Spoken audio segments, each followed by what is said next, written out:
Hey, I wanted to talk about something. I've been feeling really sick. I mean, sick as a dog, but God has been good to me.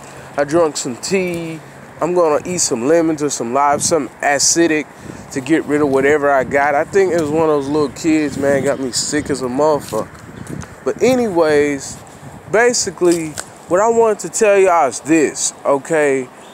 You've noticed that in certain cities, like let's say Detroit, Dallas, or like Atlanta, Houston, Memphis, you know, I'm naming mostly black places.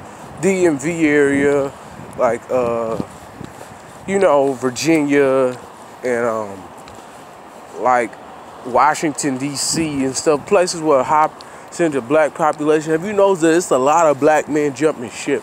What I mean by jumping ship means they're trying to go to other areas. Like for instance, they might move to Salt Lake City, Utah, or they might move to a city in Virginia or somewhere that's a little bit more suburban, or Washington State or Oregon or something like that, And other groups are coming into those cities, you know what I'm saying? You're gonna see a lot of dudes just getting out of these areas. And a reason why is because, there's no reason to stay on a ship that's sinking, that's going in the water. Like, if the Titanic is sinking, if you stay on a ship, there's 100% chance that you're gonna die, okay? That's a fact. So if you jump off, you might have an 80% chance of freezing to death or drowning, and you might have a 20% chance of living. Why not take that 20% chance, which is infinitely higher than a 0% chance of survival? That's the whole thing about staying with the black community. It's like your chances of surviving and thriving and living and doing well in the community is very slim, versus you leaving the community. It's like a 50-50. You got a puncher shot. But you staying in that mug, you got like a 5%, a 10% chance of being successful or getting what you want out of life. Yeah, you can just stay there and just survive, and hopefully nobody does anything to you.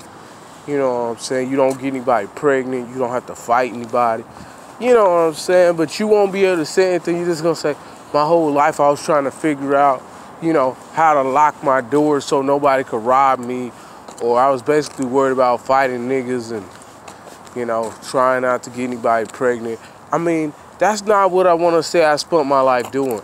I'd rather say I spent my life traveling, writing scripts, trying to do independent films, watching independent films, tasting different cuisines, maybe learning how to shoot a bow and arrow or something fun like that, playing chess with people from different states and, stuff like that, reading books, talking to writers and book critics.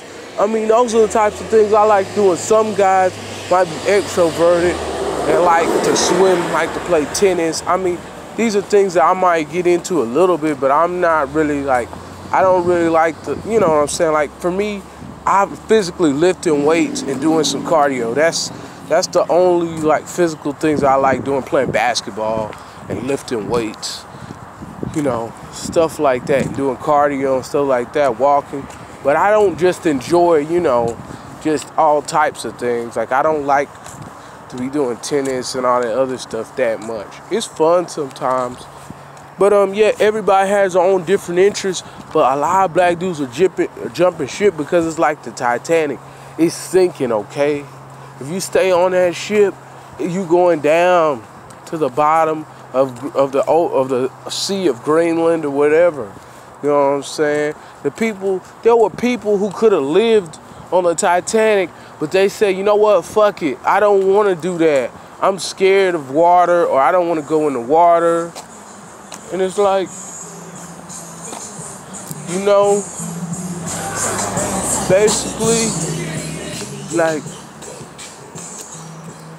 basically, it's like, why would you even get on a boat not knowing how to swim? And I don't really know how to swim that well either. So I would be in trouble. But at the same time, there are people who refuse to get off that boat. And they said, we would rather stay on this boat and fucking die if we know we're gonna die because we're afraid of unknown. You know what I'm saying? We don't want to be discomforted by being in the cold water, so we're just gonna stay on this boat until it sinks to the bottom of the ocean, which it surely did. And that was 107 years ago, but that's still true today. It's some people who can't function, and they need people, and they're dependent on other people, and they need a peer group of friends. Like, for instance, their friends might stay forever in Oak Cliff or forever in Compton or wherever they're at. They're gonna stay in that area because they're friends. They're so hooked on these people. And you know what I'm saying? Those people can't take you where you need to go. And they might be unintentionally, they might not try to, but they might be holding you in place. You know what I'm saying? Keeping you from your greatest potentials. And that's why I say a lot of black dudes are jumping ship, but it's because they got to, it's for their best interest. You know what I'm saying? If you're a young person without kids and you got the finances too, there's no reason you should stay in the same place unless you got a business and your business is turning profits. That's the only reason why you should stay in one city forever. You know what I'm saying?